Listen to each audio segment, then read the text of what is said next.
안녕하십니까. 제116회 건축시공기술사를 합격한 이광섭이라고 합니다.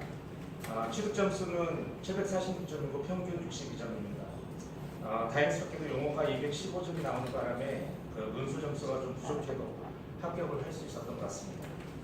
먼저 부족한 저에게 합격의 영광을 허락해 주신 주님께 감사드립니다. 그리고 지금까지 지켜봐 주시고 도움 주신 우리 백종현 교수님께도 감사드리고, 사랑하는 아내 저희 김희숙, 엘리사벳, 이다인, 미카엘라 저희 딸에게도 고맙다는 말을 하고 싶습니다.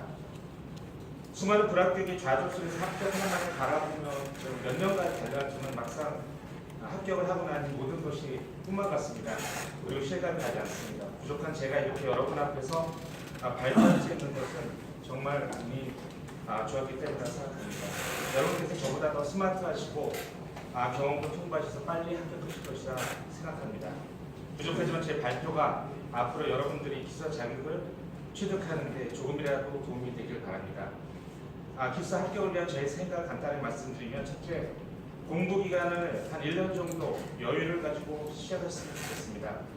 여기 새롭게 시작하시는 분들도 계시고 수년간 공부 끝에 마지막으로 오신 분도 계시겠지만 처음 시작해서 합격하시는 분들은 별로 없다고 저는 생각합니다. 이 시험은 필수 공부량이 제일 중요하고 시험 응시 횟수도 필요합니다. 최소 강의 3회 이상, 시험 2회 이상은 필수라고 생각합니다. 합격하신 분들은 과거 공부를 계속 해오셨거나 시험은 최소 2회 경험을 가지신 분이라고 생각합니다. 그러니까 불합격은 당연한 것이고 실력이 좋으신 여러분께서는 한 번도 실망하지 않으셨으면 합니다. 둘째, 논문이나 전문 서적을 너무 깊게 공부하지 않으셨으면 하는 바람입니다. 제가 생각하기에 기술사는 어느 협소한 한 부분의 전문가가 아닙니다. 기술사는 다양한 경험과 박학한 지식을 요하는 전문가라고 생각합니다. 셋째, 용어, 논술 모두를 고득점 받기 위해서 시간을 낭비하지 않기를 바랍니다. 이 시험은 평균 60점 이상이면 누구나 합격할 수 있는 시험이고 70점이나 60점 클래시나 다 똑같습니다. 용어, 논술 모두 고득점을 위해 무리하면 한 규칙 때문에 불합격할 수도 있습니다. 그리고 모든 시험은 전략이 중요합니다. 용어가 강한 분들은 용어를 고득점으로 논술을 커버하고, 논술이 강하신 분들은 논술 고득점으로 용어 점수를 커버하는 것이 중요할 것으로 생각합니다. 넷째, 시사적인 뉴스에 관심을 가지시기 바랍니다. 타워프레임 전도, 흑막 행사, 동계, 장마철 폭염 한파, 라돌 피해, 주 52시간 이런 주제로 논술 모음 답안을 준비하십시오. 관련 자료는 인터넷에 많이 있습니다. 그 중에서 표를 간단히 작성해 놓은 훌륭한 자료가 많이 있습니다. 그것을 위주로 작성하십시오. 채점관들도 표를 작성하는 것, 그림으로 요약하는 것을 좋아합니다. 왜냐하면 한 번에 볼 수 있고 채점하기 쉽기 때문입니다. 이런 시사문제에서 준비된 답안은 문제 출제 시 고득점이 될 수 있습니다. 왜냐하면 잘 쓴 사람과 아예 손도 못 대는 사람이 명확하게 구분되기 때문입니다.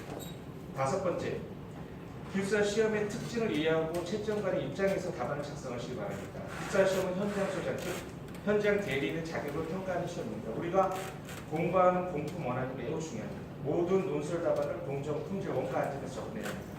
하지만 우리는 시험 보는 순간에 긴장이나 흥분하거나 외운 것을 그냥 적으려 하기 때문에 공품 원안을 생각하지 않고 답을 적지 않았던 것 같습니다. 채점관은 외운 것을 금방 알아챕니다. 하지만 흐름이 제대로 되고 취지에 어긋나지 않는다면 기본 점수는 주는 것 같습니다. 대책은 무조건 공품 원안을 작성하십시오. 공품 원안의 아이템을 하나하나 적으려면 용어를 공부하셔야 합니다. 그럼 채점관은 여러분 어떤 분들이실까요? 이분들의 성향을 잘 파악하셔야 고득점이 나옵니다. 냉정하게 채점관들은 수험생을 합격하기 위해 계신 분들이 아닙니다. 그렇기 때문에 잘못 쓴 답안, 취지에 어긋난 답안, 글씨가 난해해서 이해하기 어려운 답안, 이런 것들은 평가 대상에서 제외시키고 점수를 주지 않습니다. 왜냐하면 채점할 것이 너무 많기 때문에 어려운 것을 굳이 그런 것을 읽으면서 시간과 노력을 낭비할 필요가 없기 때문입니다. 그리고 묻는 질문에만 답하십시오. 묻는 질문에만 답해도 3페이지는 충분히 작성 가능합니다. 묻지 않는 항목으로 대부분을 하려고 시간이 없어서 묻는 내용을 대충 마무리하면 채점을 여러분들이 잘 모른다고 생각합니다. 왜냐하면 그분들은 여러분의 학습량을 서너 페이지 여러분 작성 답안으로만 평가하기 때문입니다. 여섯째, 장수를 채우기 위해 중원권하는 것을 하지 마시기 바랍니다.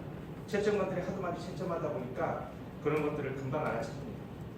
예를 들어 일반 사항에 답을 적어놓고 그 다음에 또다시 그 내용을 그대로 적는 것은 나는 이 내용을 일반 사항밖에 모른다라는 것으로 평균 득점이 더 어려울 것 같습니다. 속도가 나지 않아서 3페이지 논술 시작 작성해야 하는 1페이지는 일반성으로 적고 나머지는 원인을 특성 요인으로 한 반 페이지 정도 적고 나머지 대책을 1페이지 정도 그리고 반 페이지 정도를 결론으로 정리하시면 최소한 15점 정도는 얻을 수 있을 것 같습니다. 무조건 원인보다 대책의 양을 많이 써야 됩니다. 대책은 공품 원안으로서 적고 공정관리 아이템 2개, 원가관리 아이템 2개, 품질, 안전 각 한 개씩만 정도 한 페이지 안에 충분히 작성할 수 있습니다. 7번째, 기술사 공부를 하시는 동안 학습을 정확히 하시기 바랍니다. 무슨 말씀인가 하면 여러분이 잘 아시다시피 학이라는 것은 배우라는 겁니다. 여러분이 수업 시간에 교수님께 배우는 강의는 학일 뿐입니다. 수업은 여러분이 직접 눈으로, 손으로 하는 것을 말합니다. 수백 번 반복해서 읽고 쓴다는 생각으로 공부해야 합니다. 과연 우리가 학습을 얼마나 하고 있는지 다시 한번 생각해 볼 필요가 있습니다. 저도 한 강의를 10번 넘게 들었지만 들을 때마다 생소합니다. 왜냐하면 매번 필기만을 열심히 하기 때문입니다. 필기가 잘못된 것은 아닙니다. 하지만 매번 필기하면서 우리는 그것을 안심하면서 쉽게 잊어버립니다. 제 생각으로 필기는 한 번만 제대로 하고 다음부터는 그 노트를 보고 첨가할 부분을 첨가해서 적습니다. 처음 필기할 때 노트를 아끼지 말고 공백을 많이 만드십시오. 그리고 그 공간에서 계속 업데이트 하십시오. 두 번째 수강부터는 기존의 학습을 리마인드하는 목적으로 수강하시면 될 것 같습니다. 새로운 것을 배운다는 생각보다 기존에 배웠던 것을 다시 한번 시험 보기 전에 복습한다고 생각하셔야 됩니다. 시험 치고 나면 사실 공부 내용을 깡그리 잃어버리는데 합격자 발표 나기까지 기간 약 한 달 반이면 충분합니다. 한 달 반이면 거의 공부 내용 기억나지 않습니다. 모두가 다 그렇습니다. 여러분만 그런 게 아닙니다.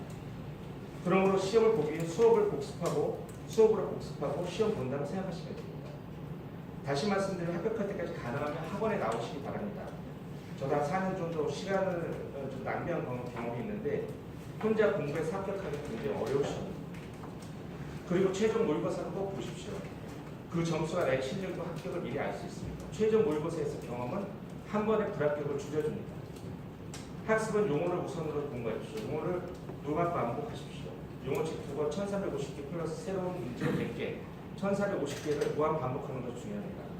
양이 너무 많으면 기출문제 700개 정도만 하시고 그것도 많으면 700개의 용어의 정의와 그림을 다 계속 반복 암기하시기 바랍니다. 용어를 많이 하면 건축 전반을 이해할 수 있습니다. 이것은 가장 중요한 것이라고 생각합니다. 건축 전체를 이해하는 것. 이것은 용어를 한 700개 정도를 암기하면 가능합니다. 용어를 많이 하면 논술 대체를 아이템을 쓸 수 있어 논술이 훨씬 수월합니다. 용어를 정확히 아는 분이 전문가이고 기술사입니다. 논문은 백 교수님께서 하라는 대로 하시면 될 것 같습니다. 시험장 가기 전에 하셔야 할 것을 간단하게 말씀드리면 우선 3개월 전부터 서브노트를 만드십시오. 논술 50개, 용어 300개 정도만 만드시면 됩니다. 이 서브노트는 1개월 전부터 시험 당일까지 암기하게 만드는 것입니다. 만든 실력이 안 되면 잘된 답안을 베끼십시오. 단 본인의 펜으로 베끼십시오. 남의 글씨는 잘 머리에 안 들어옵니다. 그리고 암기하시고 시험장에서 전혀 기억이 안 나더라도 아이템 정도는 기억이 나실 수 있습니다. 마지막 우리가 가장 헷갈려하는 고려사항과 유의사항에 대한 제 의견을 좀 말씀드리면 고려사항은 포지티브 개념으로 공사를 잘하기 위해 무엇을 고려해야 하는가 하는 문제를 접근하는 것이 필요한 것 같습니다. 즉 인력, 장비 배치, 시공 계획, 부작성, 후속 공정 고려, 집안 정리, 단도리 등 사전 준비 철저 이런 것들이 고려사항으로 생각됩니다.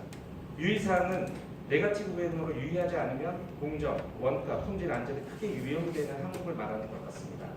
벌점이나 업무 정지가 되는 안전사고나 발주가 늦어지거나 공정 간섭이 발생하거나 무작위적 투입으로 사고 발생 위험, 품질 악화 등에서 유의해야 하면 이것이 유의사항인 것 같습니다.